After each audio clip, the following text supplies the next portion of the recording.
So I was recently starting a new piece and I was going through some of the resources that I usually use to make my art. And it dawned on me.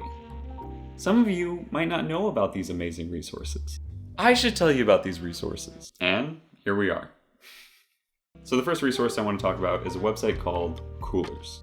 Coolors is a website that helps you find and generate color palettes. There's a few different tools to choose from, so I suggest looking them over. Palette generator is kind of cool. Every time you hit spacebar, it generates a new palette. You can add and take away colors too, but the main tools that I use are the Explore Palettes tool and the Image Picker tool. I will usually use the Explore Palettes tool when I'm working with a client. Say I've already sketched up an illustration and we're looking to do some color roughs. Well, I can go here, grab a bunch of palettes, and do a few rough passes over the illustration. Something else that's kind of cool is, say you're going through this page and you're just not quite finding exactly what you're looking for. Well, you can refine your search with the search bar at the top. Say you're looking for a red palette, you can just hit red, and then you're flooded with all of these different options of red palettes to use. Basically, the Explore tool gives you a lot of options and helps narrow down colors for any project. The tool that I find really fun though is the color picker. It allows you to upload an image and then you can color pick from that image to create a new palette. So say I found an illustration or painting online and I really like the colors that were used. Well, I can upload it to Coolors, start color picking it, create a palette, and then use that palette on my own artwork. This brings me to my next resource, my favorite place to find art and gather inspiration, Pinterest. You probably already know about Pinterest. If you don't, it's all good. If you do and you don't use it, why? Pinterest is kind of my go-to for social media lately. It serves as a giant pool of inspiration, and it doesn't quite suck me in and distract me for hours on end like the other platforms do. The main way I use Pinterest for my art though is creating boards. It allows me to create a giant library of art that I can use for inspiration at any time. If I know I want to make an illustration, but I'm not entirely sure what I want to draw and I don't really have any ideas, well, I can go to my illustration board and just dive in. Everything in this illustration board at some point made me feel something, whether it be joy or curiosity or interest. It's all curated to my taste. It's almost like walking into a digital museum. It gives me ideas and it makes me feel inspired. So I used to use Pinterest a lot as a way to gather references, but I realized that that's probably not the best thing to do because a lot of the images on there are not royalty free. Which is why I started using this next helpful resource, Unsplash.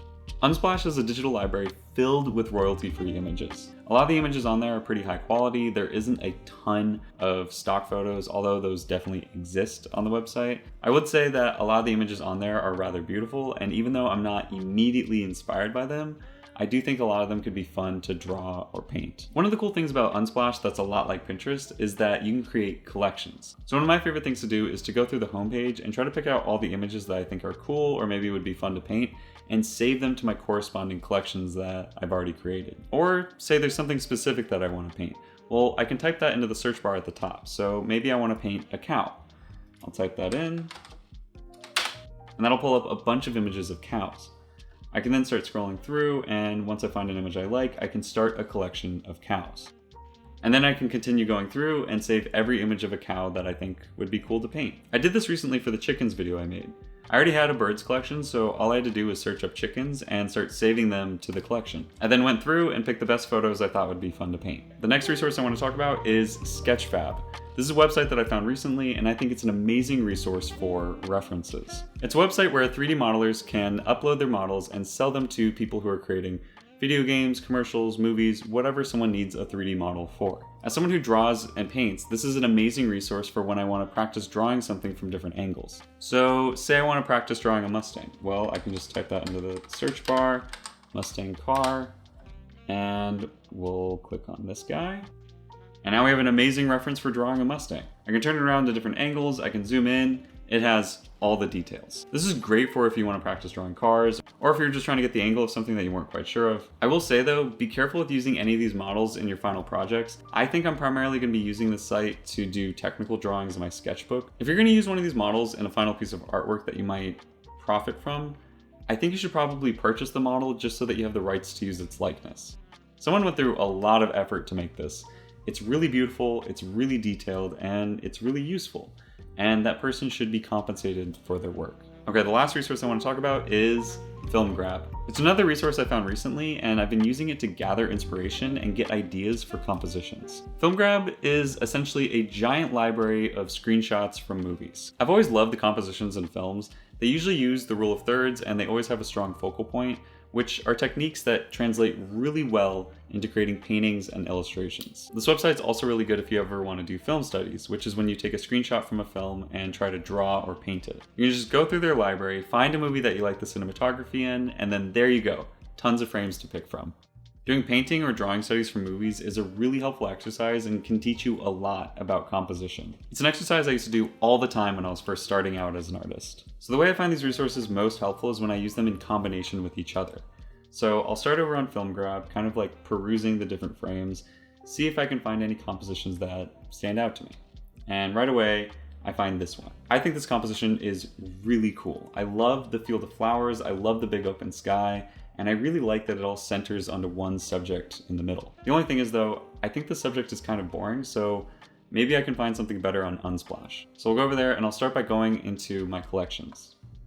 And right away, in my horses collection, I see this cowboy riding a horse. I think this subject would look a lot better in this field of flowers. I think that would just be a lot more interesting. So now that I know what I want to draw, I can start sketching, and then from there, I can go over to Pinterest and start looking for a palette. So we'll go into my illustrations board. I'll start scrolling, and I'm gonna look for a palette that I think could work well for this drawing. Okay, I think this palette would work pretty well. It's pretty limited. Let's try it out. So I'm gonna save the image. I'm then gonna go over to Coolors, and we're gonna go into the image picker, and then I'll throw the image in there and start grabbing everything. So we got the blue, we got the red, we got the whites, and then I'll add in the black, and I'll add in a little bit of that gray. Okay, that feels pretty cool. I can now apply that palette to the sketch, and there we go. I've already have a great start for an illustration. Okay, I hope this video was helpful. I hope you got some use out of it. Hopefully there was some resources here that you hadn't heard about before. If you like this video, then please hit the like button, and I hope to see you all next time. Bye.